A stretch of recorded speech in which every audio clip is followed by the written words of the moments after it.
Good morning! Hello everyone! Welcome to my vlog. Mga ka-BSK, ito po ang video natin ngayon sa Joy's Farm. Ayan, sa huli pong nangyari ito, nakuna natin sa CCTV, no? Yung ating farm at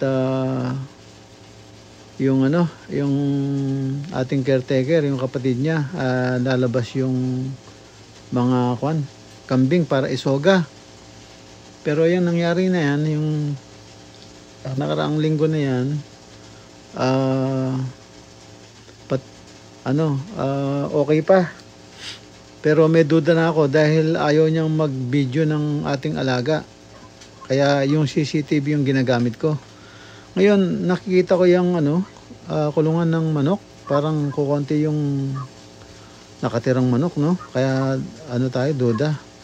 So kailangan nating kausapin yung kapatid ni Ma'am Joy at pamangkin niya at biyanan ko para gumawi doon para ma-inventaryo yung ating mga alaga.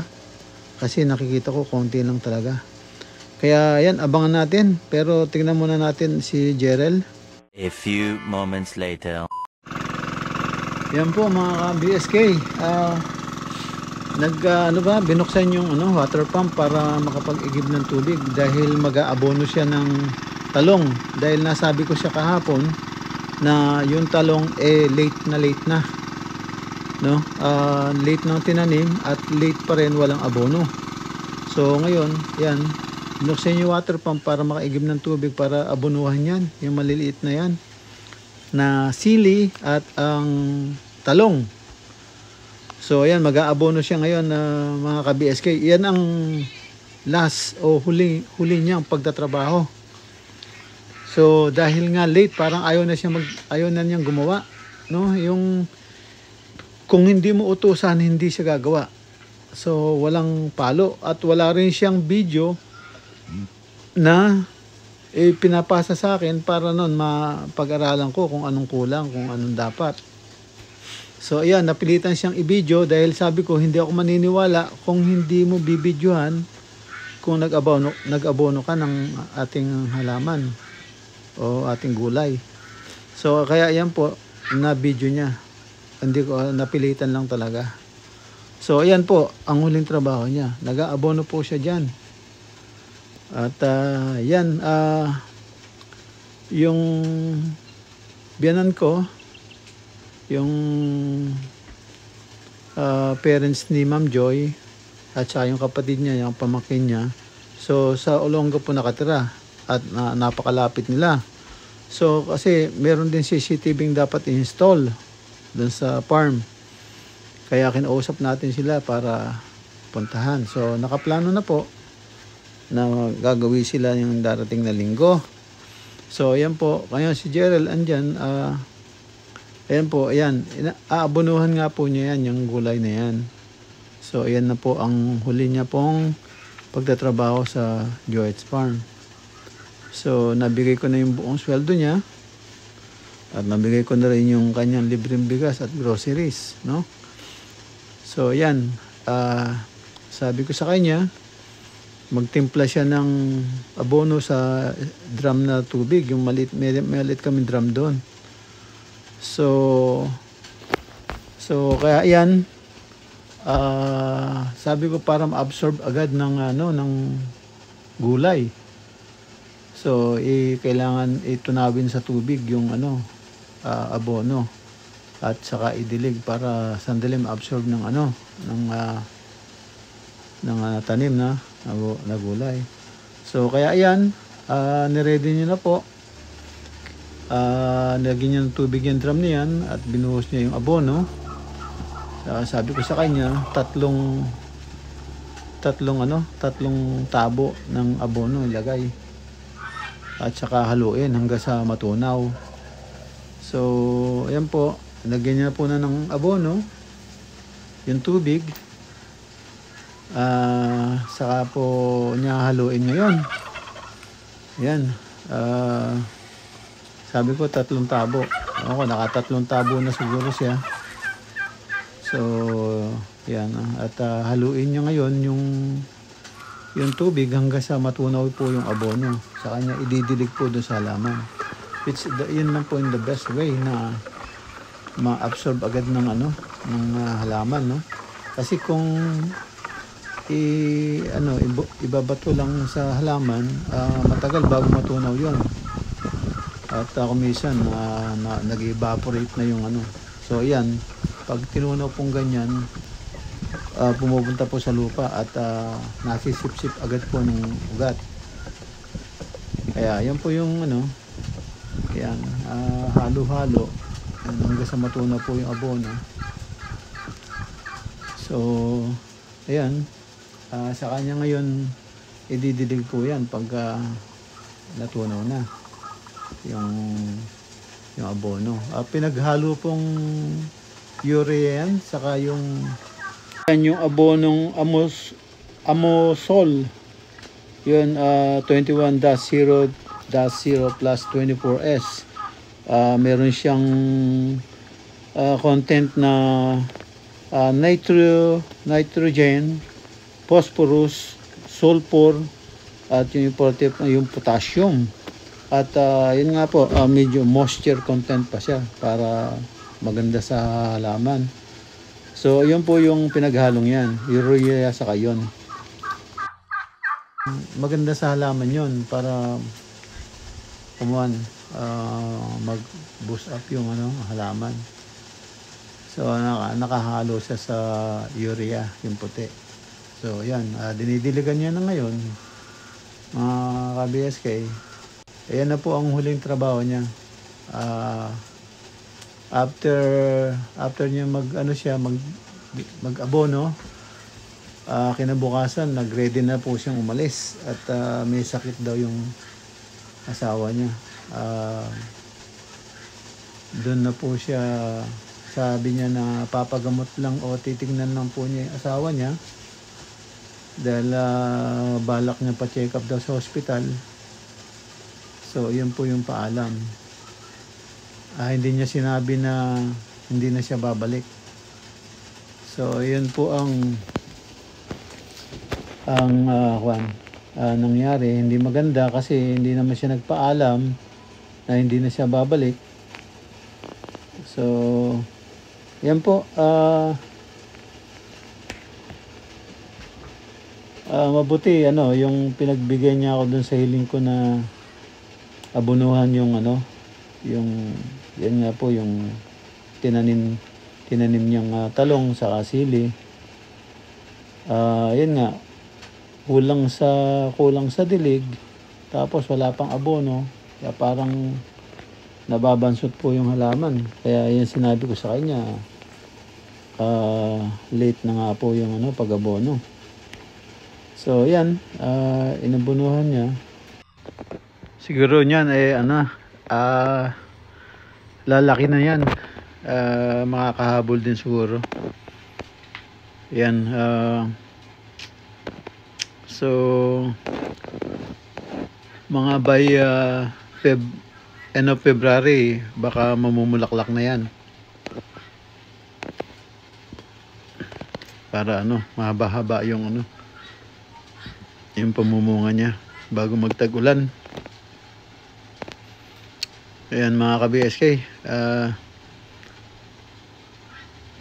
yan, tingnan natin na hanggang matapos, hanggang huli.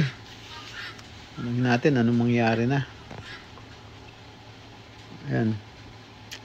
So marami po yan, hanggang dun po sa kabila yan. Marami po yung talong na hindi ko alam po kung natanim niya lahat yung yung punla ng talong kasi napakarami, pinunla niya lahat. Napakakapal, ang dami. Kaya yan, sana mamunga ng maganda. Tara po, tingnan natin siya kung hanggang saan niya maabunuhan lahat yan.